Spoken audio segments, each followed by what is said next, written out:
Going live with coffee. Whoa, crazy. I just spilled.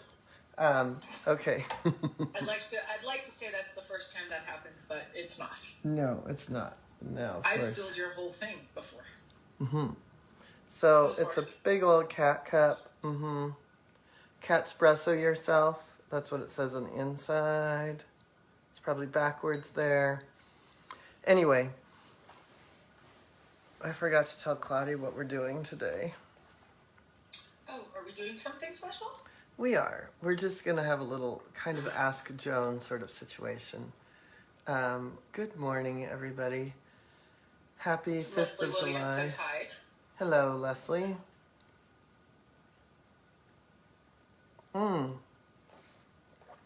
Best cup ever. A little strong. That's how I like it. Okay. For you to say it's strong. I know. It might need a little water. It's jet fuel. Yeah, it's jet fuel coffee because it's the 5th of July. How did everybody do on the 4th? We had some big booms here, thankfully, because we live in such a fire area. Personal firecrackers were not allowed around here. So we didn't have the normal booms that I used to have in, say, Seattle, but when they did come, Penelope was barking at them.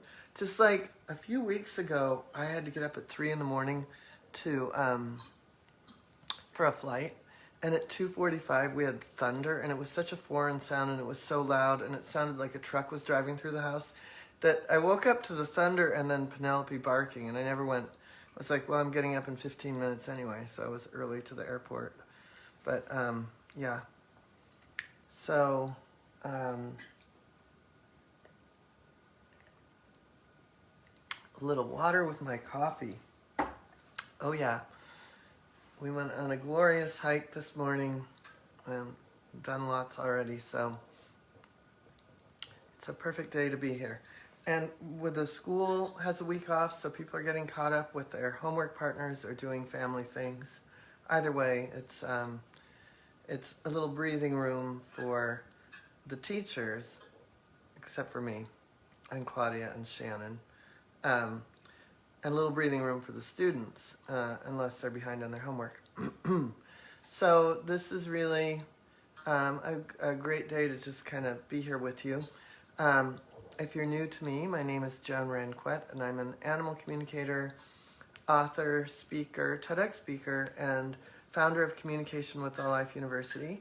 And the school is a program that has beginning, just plain old, you can learn animal communication, or you can become an animal communicator, you can learn energy healing, or you can become an energy healer. And we're coming out with the nature and wildlife and lots of other things. Like we have this whole outreach program where we're working, the school is working with a lot of rescues, sanctuaries soon, wildlife rehab centers and whatnot. So it's a really great time to look into the school. And we also have some, as soon as I have a new book coming out in the spring called EFT for Animals. I'm not sure. You know what? You never know until the publisher comes back and says, here's the title. And you're like, wow, okay. And eventually I like it, but it wasn't my title. So I'm hoping that they'll just stick with something simple like EFT or emotional freedom technique for animals. But that will obviously be the subject. So we'll be working very closely with organizations to help animals that are unadoptable, things like that. So we've got a lot of huge projects, and then one more that Shannon and I are going to work on today. So we've got the nature and wildlife meeting next week. So even though the school will be done for August, there's still the elves are behind the scenes working. So yeah, we don't stop. We don't stop. Anyway, I would love to hear how people's 4th of July was. So we had a very quiet 4th of July. I think I was in bed by 10:30 and had a very restful sleep. But I used to live in a war zone in Carnation, Washington, where, the rednecks competed with the Microsoft millionaires for who had the bigger fireworks, and it was just an endless stream for about 10 days, a few days leading up and a few days afterwards. Awful, you know. And I mean, this morning, just being out there and knowing that the wildlife wasn't as traumatized here as they were, say, in Washington, you know, but it's not just our animals that we have to think about. And today is the day that, you know, most animal communicators and shelters are busy. They were euthanizing animals over the weekend to make room for today. So, you know, we really have to rethink how we do holidays here. It's horrible. Anyway, so, is anyone else here saying hi? Yeah. So let me just go back really quick because we've got some comments about the 4th. Shannon Meyer says good day. Cheryl Cook says good morning. Claire Trost says good morning. Good morning. Cheryl Cook says fireworks are illegal here also because it was super windy all day, so scared of fires here also. Good. Thank God the wind slowed down after dark and fireworks all over the entire valley. Looked like a war zone. My dogs were fine during it all. Shannon says, I wish the fireworks were outlawed here. It was extremely loud, noisy, and I'm just super grateful that I had relaxed and tranquil for 2 of the horses. Everybody else is pretty used to it, but I'm always grateful when it's over. You may have just witnessed that I actually put water in my coffee. No, you didn't. That strong. Lemon water even, yeah. Lemon water, okay. Yeah, the fireworks here, Joan, were not as bad as last year, thank God. At least they didn't sound off the M80s. But Barnaby slept in a crate in my closet with a blanket over him. Yeah. Yep, it's pretty crazy. Yeah. Let me see. Danielle Van Amsterdam says, hi all, greetings from the Netherlands. Hello. Welcome. Denise Nessel says, I just jumped on. Denise and Darby. Hi, Denise and Darby. Denise and Darby have had a miracle with the EFT. I'm so happy. In the Energy Healing for Animals class. Bayari Miragri says, hi from, I'm assuming that's England. There's a typo. Yeah. Agnes says, good day, everyone. Good Linda day. says, hello, everyone. Hello. Hello. All right. So the other day we had an Ask Joan, and there was a mix-up with the links, and there were only a few people on, and several people had written in questions, and people were trying to get on, but they had the wrong link, and so for that I apologize. But I thought we would do a little Ask Joan now. So it's not readings, it's more asking about animal communication, EFT, and all sorts of things. And I thought I would actually address an email that came in this morning from Lynn, which is, she asked about, in the animal communication class, why people aren't able to just read each other's animals. And she even said in there, it must be an awful lot of work for Joan and Assist, and it's actually a ton of work. It is a ton of work matching up homework partners, and I'm very specific about how and why and who I do it with, and Kaki helps me, and so Kaki is hopefully going to pick up this kind of intuitive sense, and I won't have to do all of it with her, but one of the things that one of the reasons that I do it is because, first of all, I try to match up time zones just as a function. Secondly, I want somebody who's advanced to be able to help somebody that's a beginner. You know, you only get to put your professional foot forward first. I mean, you only make a first impression once. That, I don't know where that came from. I need a little more. You're taking a page out of my book. I'm just making shit up. But, you know, we'll be in a very important meeting with the entire team, and Claudia will just mix up common phrases and put things together like I just did. So anyway, thank you. She's rubbing off on me on the iPad. Anyway, but I want people to be able to be professional to begin with, and so what happens if you just willy-nilly hook up with somebody in your class is you might not know the format, you might not know how we want you to do that, And then you'll end up with some really bad habits. You'll do it in a way that then you might go do your case studies that way, because you're going to be able to, if you feel like it, start case studies pretty soon. So, because you're just going to finish up here in about 3 weeks with the Animal Communication Level 1.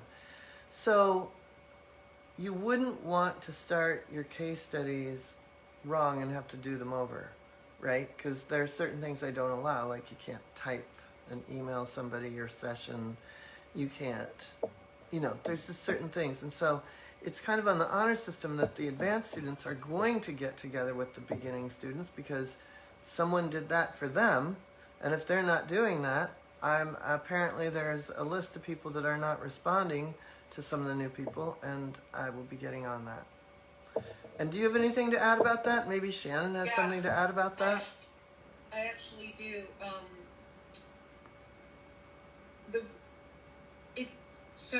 Now being a professional, now that I have clients and I have repeat clients, which is always the best sign that you're doing your job properly, is that the way that this school teaches you how to do a session, it might seem tedious or like it doesn't make sense, but trust me when I tell you, I've spoken to so many clients who've had sessions with other animal communicators, and I'm not putting other animal communicators down, but they just love the way we format it.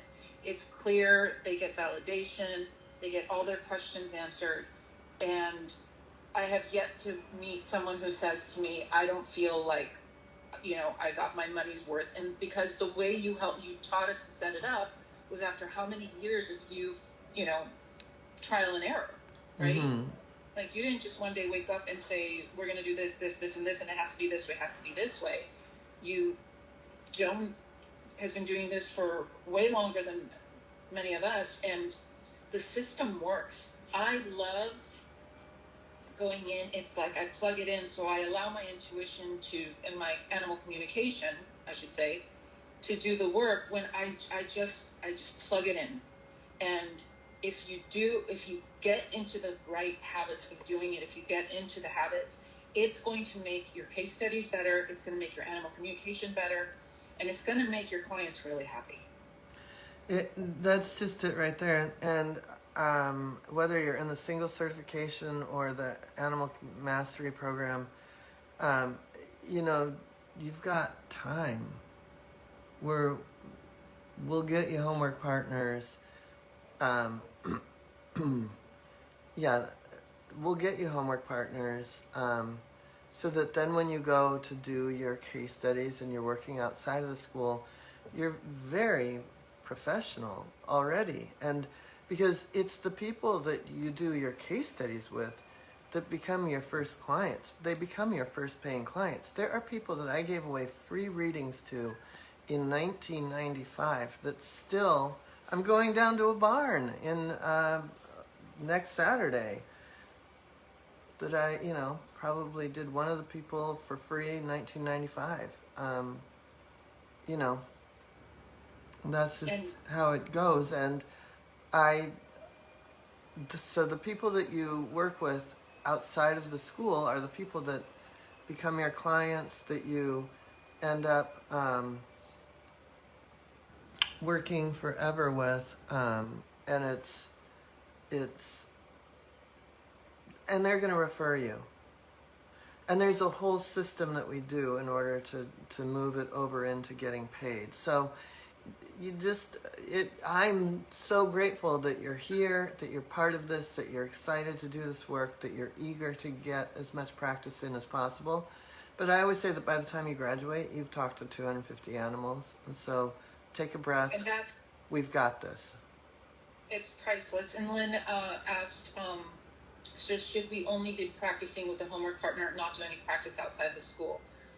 I think that's actually the best course of action, because like Joan just said, if you go out there and you're not, your skill, which is the part of that we are developing in AC Level 1, we're building your confidence, we're helping you get to a place where you're confident with your reading. If you go out there, and even if it's a friend, which by the way happen to be your most critical clients, mm-hmm. friends and family, mm-hmm. you go out there and you don't do the I don't want to say good or bad, but you don't do the best job you can do at your best once you've gone through AC level 1, it's going to reflect back on you down the line. They're going to say, oh, don't hire her. With it's happened, and it's not a judgment. It's just really hard to get there. So I would do your homework partners. I would then start doing your case studies. And like Joan said, by the time you graduate, you will have talked to over 250 animals. And that in and of itself is, when I say that to people, they just stare at me like, oh my God, seriously? I didn't just read a book and then say I'm an animal communicator. Yeah, no. I practiced on 250 animals. And it's, and that's the thing that, like, somebody, yeah, I worked really hard to create a reputation, to create a culture, to create a system, and it's if you use this system, sort of like the EFT scripts that people learn. You might throw the script away, you might use the script for the rest of your life, but you've created a system for yourself. Then all you have to do is just get great at telepathy, intuition, confidence, practice, being able to read your client, to know, how far to go. Like, we have the system for you to just blossom in. And that's, worth $1 billion, right?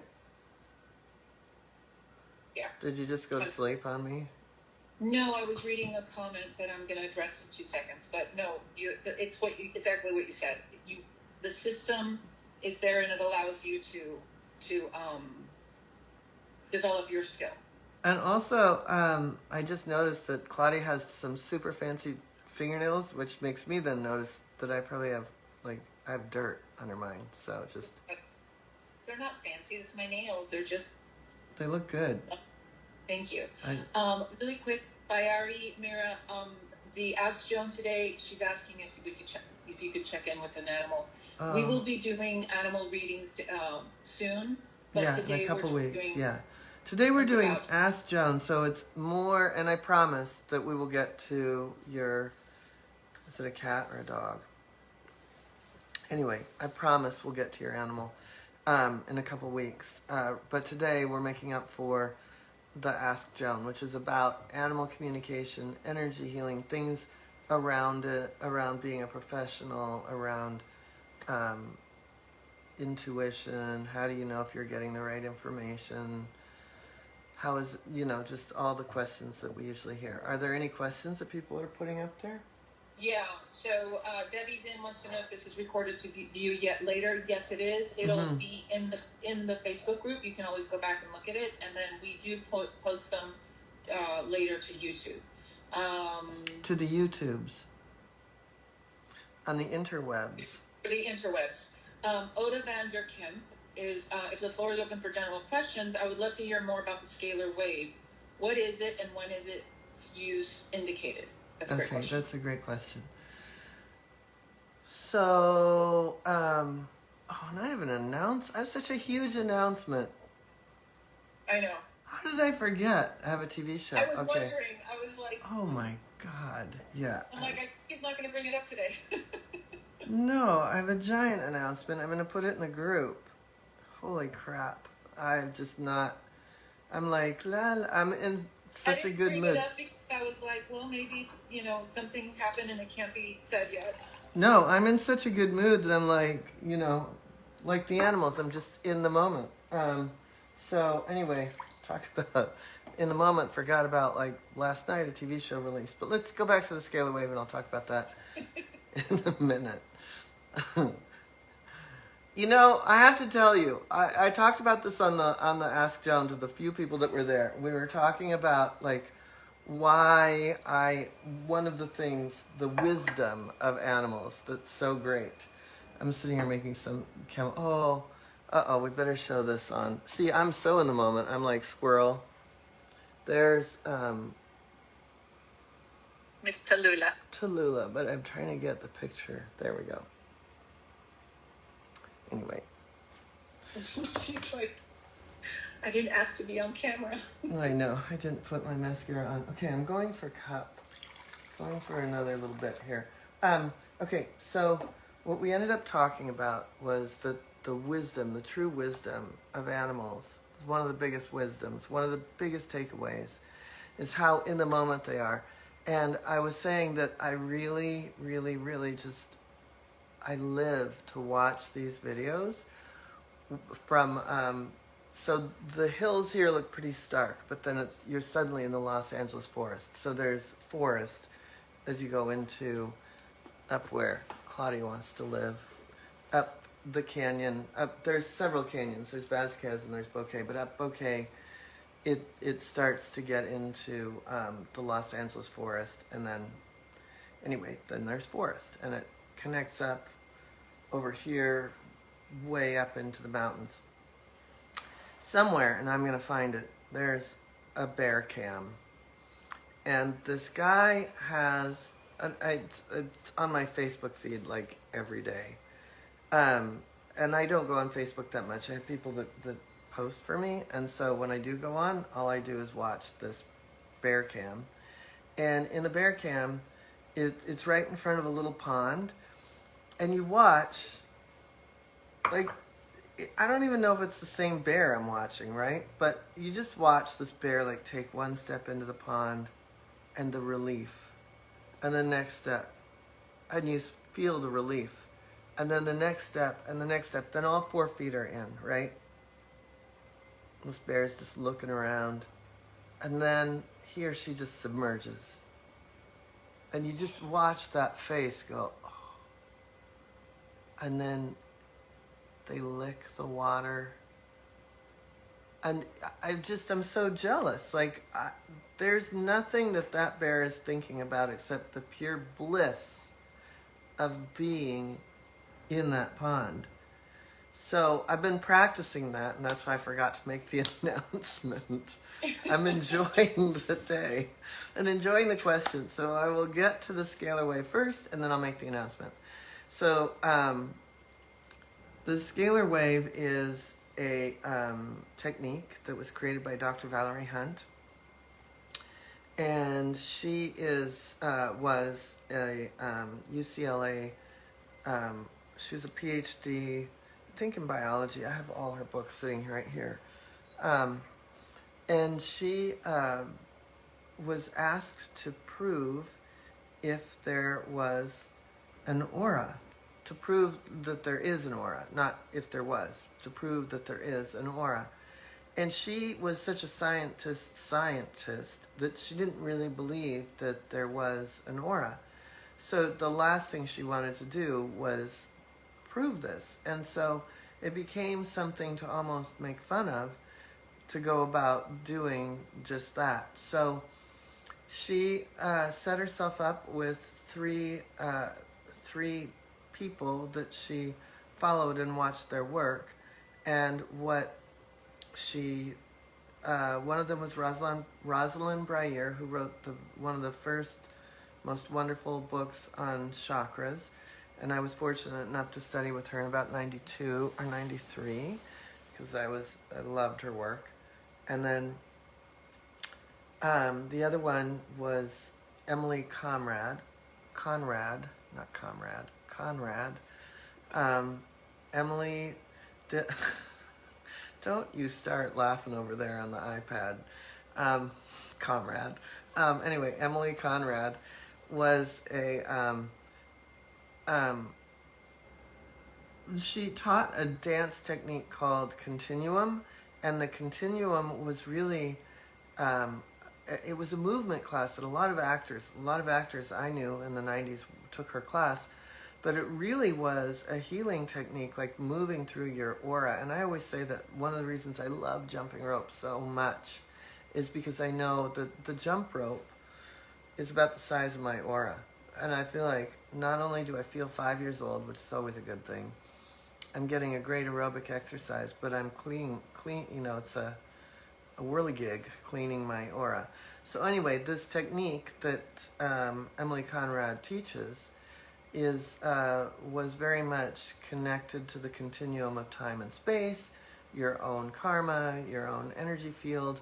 But as I said, a lot of actors took it as a dance class. So it was someone else, I think a massage therapist, that Valerie Hunt followed.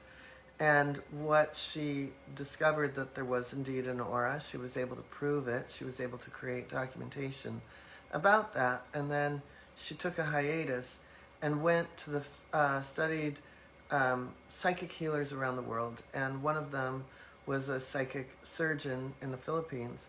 And what she noticed was that for every bit of mass, like if something got pulled out of somebody, it was a mass of something that had an incoherent field.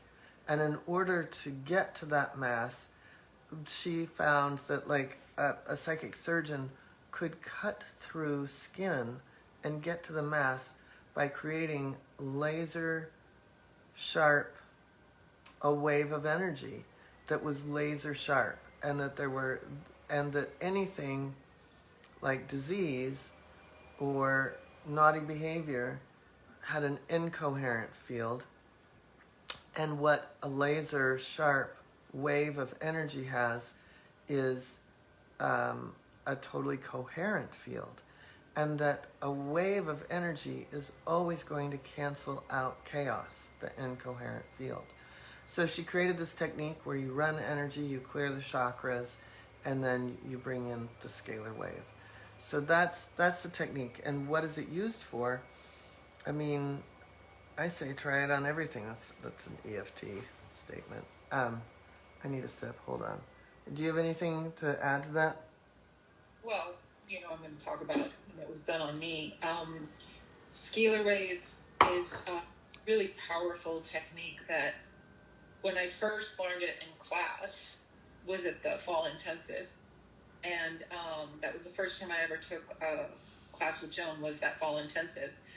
And I remember we went to the Gentle Barn and we did scalar wave on the animals. The whole class we were spread out. And it's one thing, it's kind of like with EFT, where if I do it on me, I'm like, okay, it's fine. But when you see an animal who's so in the present, who's not thinking about this is BS, this is not, this is, whatever, you could see their change as you're doing the scalar wave. You could see them relax. You could see them just calm down. So I loved scalar wave from the beginning. And then I was in the hospital in September of last year with COVID pneumonia. And they were about to put her on a ventilator. They were about, it was really bad. I went downhill within hours. I woke up Monday morning and I barely remember the rest of the day, but the school started doing scalar wave on me and I could feel it. It felt like all of a sudden, it was like I got put on a Valium, and all they gave me at the hospital that day was for my fever and antibiotics and an IV to keep me hydrated. They hadn't started really anything yet because they needed to do blood work. The next morning I woke up and the doctors couldn't believe it. They said, we were going to put you on a ventilator. That's how bad you were going. And I was released that Friday. So it felt, I had never been on the receiving end of that much scalar wave. Joan did scalar wave on me when I got T-boned in the car once, and I felt it, but when you're getting it it was incredible. It was incredible. But I could feel everybody working on me. In the big program, we have a Facebook group, and we just put animals in to be worked on, and so it's like getting 100. It's a Facebook group with alums, and everybody jumps in and helps. So it's a very powerful group. Very powerful. We've had so many miracles, countless miracles. I can't even. Yeah. But yeah. So if I were going to differentiate between what I use scalar for and what I use EFT for, back in the day, I didn't learn EFT until 2001, and I really didn't use it. I used it on people once I got certified a little bit, but I didn't really use it on people until were animals until 2004. So up until that point, for nearly 10 years, I had different techniques I used. But for the last from about I started assistant teaching the scalar wave class with Dr. Valerie Hunt's best friend Susan, who I had dinner with the other night, who's not in her 90s. She let me be the assistant on that because I was the only one giving data to Dr. Valerie Hunt on animals. And so from about 97, 98 on, I had only scalar. So it did, in fact, impact behavior because you got animals to relax at a certain level that no other thing kind of makes them relax like that, except maybe a really deep round of EFT. So I use it, though, more for things like cancer, bacteria, blood, like diabetes sort of thing, like insulin resistance sort of challenges, injuries, wounds, things like that. Whereas EFT, you can relieve some pain by tapping, but you can also really shift behavior. So that's a differentiation between the two techniques that we really learn in the school and employ. And the scalar wave also, whether you're shifting a behavior, let's say you have a naughty behavior or a naughty set of cells, like in the... Oh, I went away for a moment. Okay, I'll repeat that. It said finish. I'm like, oh no, I'm not done. So if you have a naughty set of cells, like cancer, or a naughty behavior, either way, you have an incoherent field, right? You have absolutely a chaos pattern. So bringing in a wave of energy to cut through the chaos is absolutely going to help, even in the case of, let's say, an aggressive dog. But then you can get a little more deeply to the root of that specific dog's challenge through the EFT. So there are times to use both. There was a horse, I tell this story a lot. I'm telling it in the EFT book, and I think I told it in the energy healing book. I worked on this horse that, the horse was supposed to move to Arizona. I had just moved up to Seattle. I opened this little healing center. One of the first horses that came to me that moved in for a few weeks was a horse named Latte. She had asthma so bad in the Seattle area, so damp, that the woman was going to retire her, and she'd bred this horse, right? And then, she had this horse as a baby, and then she bred this horse. So she had the mother, her, and the son. She, was like her own kid. So, she was going to move the horse to Arizona. The horse wasn't even that old, so this was just devastating for her. And I'd been doing scalar on the lungs, and we were really improving and improving and improving and improving, but it still looked like she was going to move the horse to Arizona. So one of the days that I worked on the horse, and the first day that I worked on the horse, everybody at the barn that boarded there came up to the woman. They'd met the woman and the horse the day before, but I worked on the cells of making the horse, bringing the cells to an age that the horse, the favorite time of the horse, because the horse was really just grieving and not able to kind of get past some stuff. She was really stuck. So everybody that was there said, "Hey Pam, did you bring a second horse?" And it's like, "No, this is Latte." We reversed her back to age 7. Anyway, so that's just on a cellular level how we were able to play. But she still had these kind of attacks. And it was a very wet summer, as Seattle's summers are. This is before 4th of July. So now that summer starts in Seattle today, but this was probably June that I was working on this horse.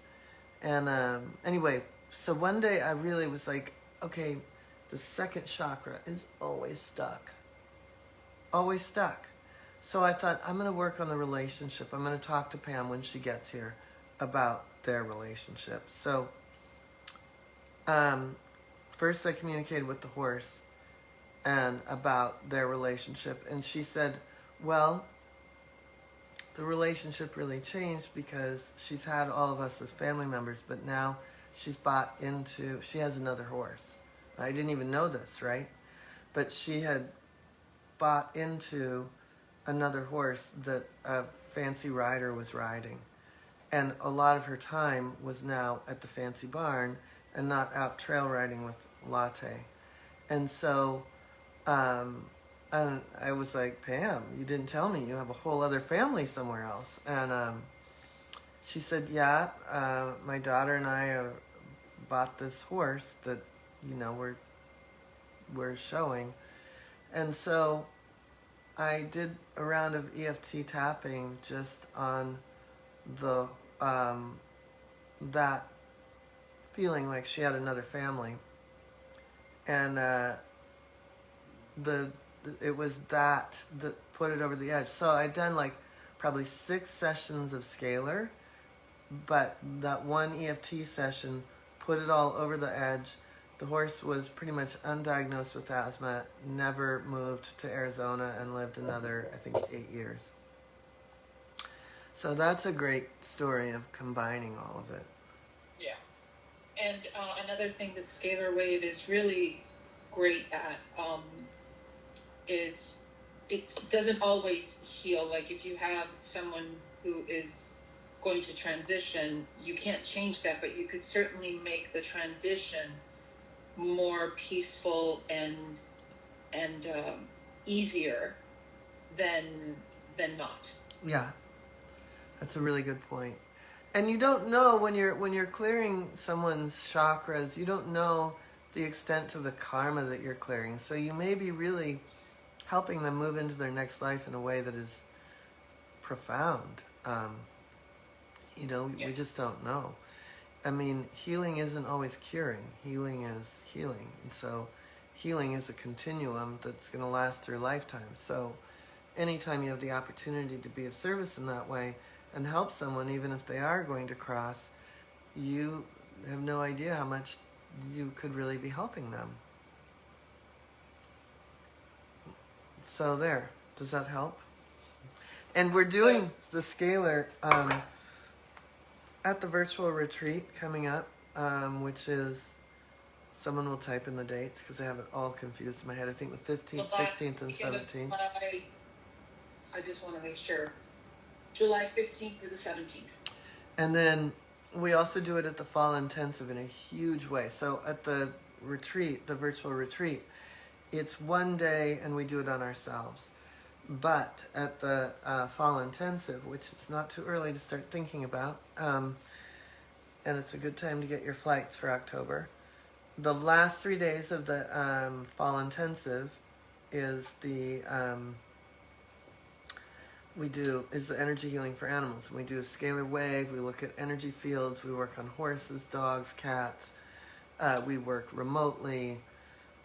We have a lot of fun. So we can really embody it by the time people leave. So that's that. Any other? Yes, I'm trying to pull something up for you. Oda Van Der Kamp says, fascinating. Thank you so much for making the differentiation between when to use EFT and when preferring the use of the scalar wave and combination of the two. Much appreciated. Brilliant.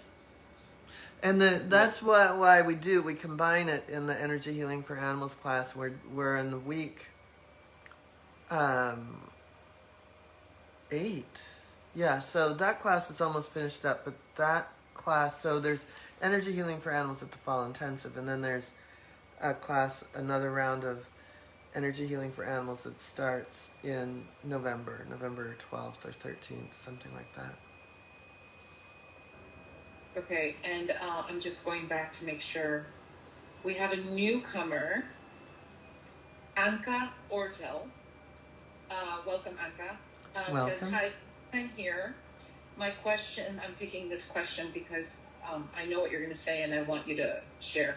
My question is how to cure a dog from killing chickens. I that's a tough one.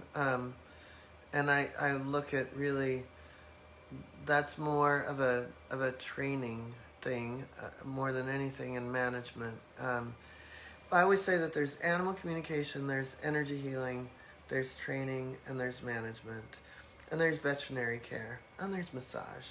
But I don't know that veterinary care or massage would help.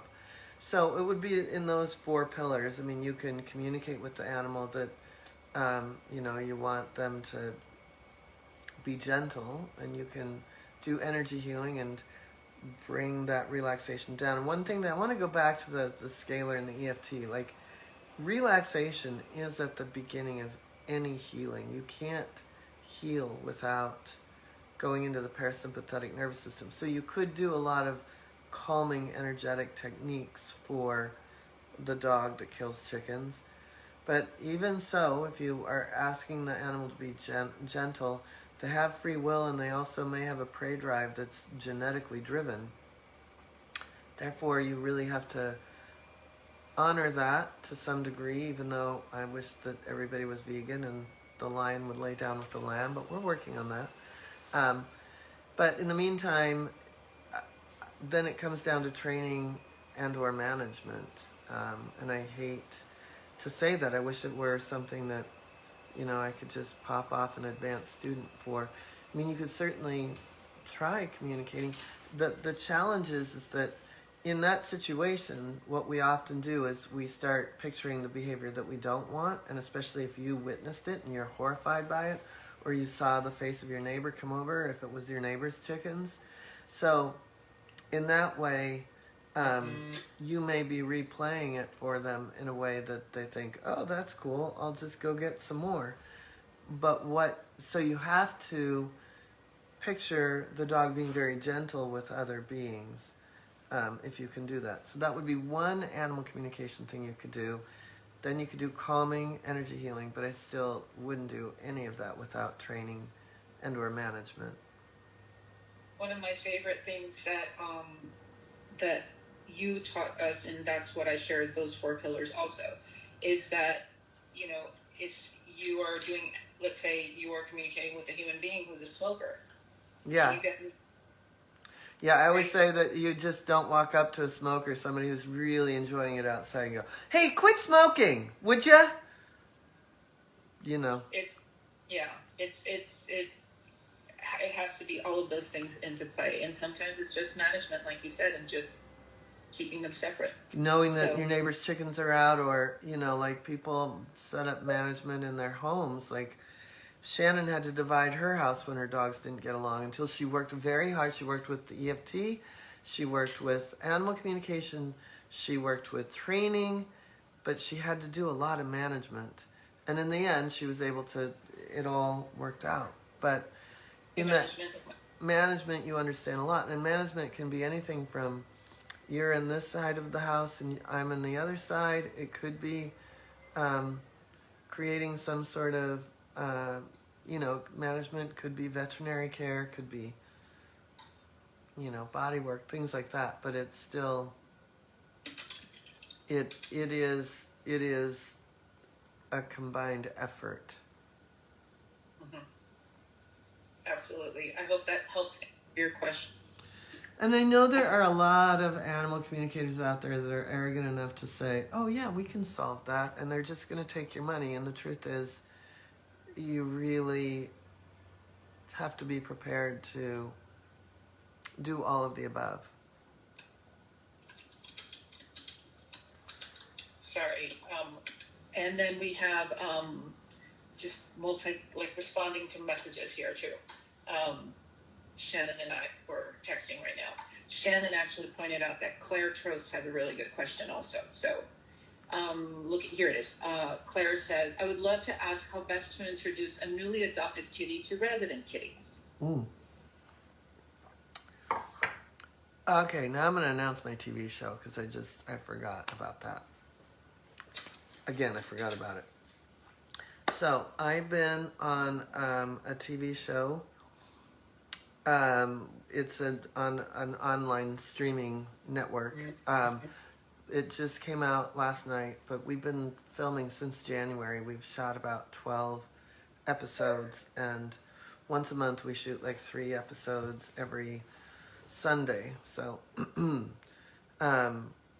it's been a lot of fun, and the first episode, we have a very famous animal writer, trainer, behaviorist named Steve Dale, and he's our guest.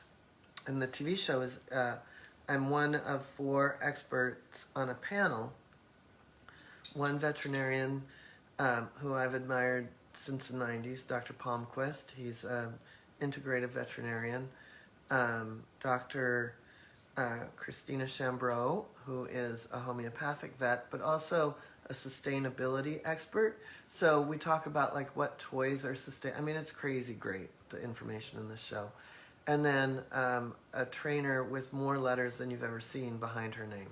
So that, and then me. So we're the panel of the TV show called All Paws Pet Talk TV. And I'll post the episode in here. Like I said, it just released last night. But we're going to a bigger network, and in that bigger online network, where apparently the producer thinks this is the best animal show he's seen in forever because it is so educational. So our guest Steve Dale had just gotten a kitten, and we really talked about introducing in this episode, literally, that we shot, I don't know, a while ago. I completely forget until I watched it last night. He talks about introducing his kitten to his older dog, and we talk about doing things like that. And I think about it because what if for some reason some stray landed here and I had to introduce them? So keeping separate would be a really great thing. Sometimes getting a large dog crate and letting them be in the same room while they eat is a good idea. But what Steve Dale talked about in this episode of All Paws Pet Talk TV, the new TV show that I'm on, is how he left a little gap in the door for the cat to be able to see and sniff with the dog that he had. And he had lost a 19-year-old cat, so he hadn't done this in a long time, and even though he's this expert behaviorist, you know, he really talked about the stages and what they went through. So I'll make sure that the episode of the new show is in the group, and you'll be some of the first people to see it. I'm very excited about this show. And then one of the things that he really talked about too was, especially like I have so much wildlife around me. I couldn't let a cat out. It'd be like saying, I'd have to just say goodbye. Hope you come back anytime I let a cat out here. I mean, daily I have coyotes just cutting through the yard. I'm surprised it hasn't happened when we're on a live. It certainly happened during class. But it's, I built a catio, and it's a little bit of a mess. I'm tempted to take people out there now, but we'll do a live from the catio at some point. Yeah. Because we only have left. How much? 10 minutes less. Okay, yeah. So the point is that I talk about it on the show, because he talks about enrichment, and for me it's always having enrichment. Like if you look at like up there, is that right there is the jumping point to there, and the kittens are going to be 13. So which I should plug Jill and Joan CBD, because I know they get half a pet chew a day. And they do kitty parkour. And they do kitty parkour for sure. From those two. Yeah. So they are unbelievably agile. But it's because I've always had things around, and especially when I built the catio. So, introducing to cats, I think, again, it's management, and it's letting them know that about each other. If they haven't been brought together yet, it's like, oh my God, you're getting a new sister or brother. This is so exciting. I know that you're going to have this amazing companion. And that's how I've introduced everybody. And it's generally gone very smoothly. I mean, I've had like little bumps. Probably the biggest one was Drakkar. And it was just because Anya was still grieving years later, and it was just so deep in her being, grieving Raleigh. So that might be something else to think about is anybody grieving something as you introduce? Like, so are they going to reject because this isn't so-and-so? And then are you still grieving somebody? Want to make sure that then you don't have expectations on that new kitty. And then creating a lot of enrichment for the cat, the resident cat. So I think that pretty much covers it. Yeah. And smells. Right? Did you hear me? Yeah, I'm wondering where we're going with smells. No, like the smelling each other, like the yeah. stuff that I like. Sorry, we're such on the wavelength. I thought you knew what I meant without speaking. Yeah. No, the thing is that goes along with like what Steve Dale talks about in this episode is smelling each other is so important, but without being able to get to each other. And, there's always a team of people ready to help. That is also true. If, you can always write to sessions and we'll get you help if you need the help. There's also, I want to get this question in before, okay. I just lost the question. Oh, good Lord. Here we go. Sorry. I want to get this question in before we end because it's a really good question and, ties into the book. Debbie's says, EFT tapping, when I use it on myself, I say my statement. On animals, they can't make their statement. So how do I approach the tapping with the animal? One of the ways that we approach the tapping with the animals is, in general, you have done an animal communication session with the animal. And then you might ask the person a few questions about the situation. And then you're going into the tapping. So that's where animal communication comes in so beautifully, because then you're really helping the animal to express, and after they've expressed through the animal communication, it's almost like they're wide open, which is creating that opening, so to speak, so that you can work your way through everything. Exactly. So this was really fun. It's a lot of fun in person on the Zoom, as opposed to the Facebook Live that eventually ends up on the YouTubes, on the interwebs. But it's very fun. And the next we've scheduled a lot of Ask Joans and some webinars through August. I mean, we're like I said, the school won't be happening, but I think that we're coming out with a big, fun webinar schedule, and lots happening. So, really excited about all the things coming up. So we have the virtual retreat, which is animal communication and energy healing. And the Friday night is really looking at the morphic resonance, or you think about the environment that we live in, that we work in, and if we really want to do this work, what is the environment of our home, our little ecosystem? So we really are going to talk energetically about how we can be a certain way, and the energy in the home, and feeling into that energy, and helping other people do that. And then Saturday is a little boot camp on animal communication, and Sunday is the scalar wave for us.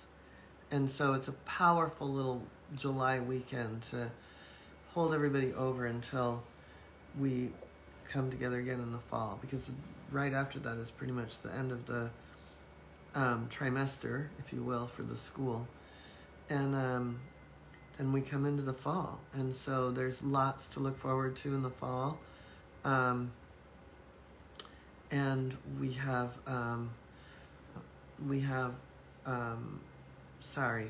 all these lost animal emails are coming in. And why people are giving out my number when I haven't done lost animals. First of all, don't ever give out my phone number, and secondly, I don't do lost animals. And anyways, they're flooding my inbox and my texts.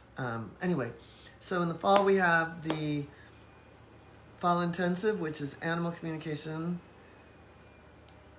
animals in transition, death, dying, and beyond, which is 3 days of something that's seemingly painful but absolutely beautiful. And then we have the 3 days of energy healing for animals, where we really get into the energy field even more than we get to in the virtual retreat.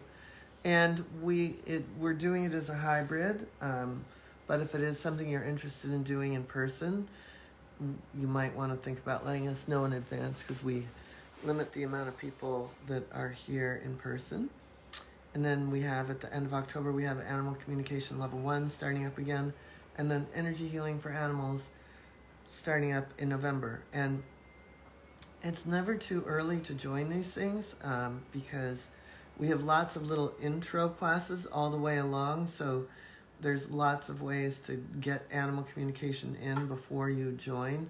So Shannon is really generous with all sorts of bonuses if you want to start thinking about getting into these classes now. We have payment plans, and we always have groups of people that, room together, so you can get on the list for the Fall Intensive if you want to come out.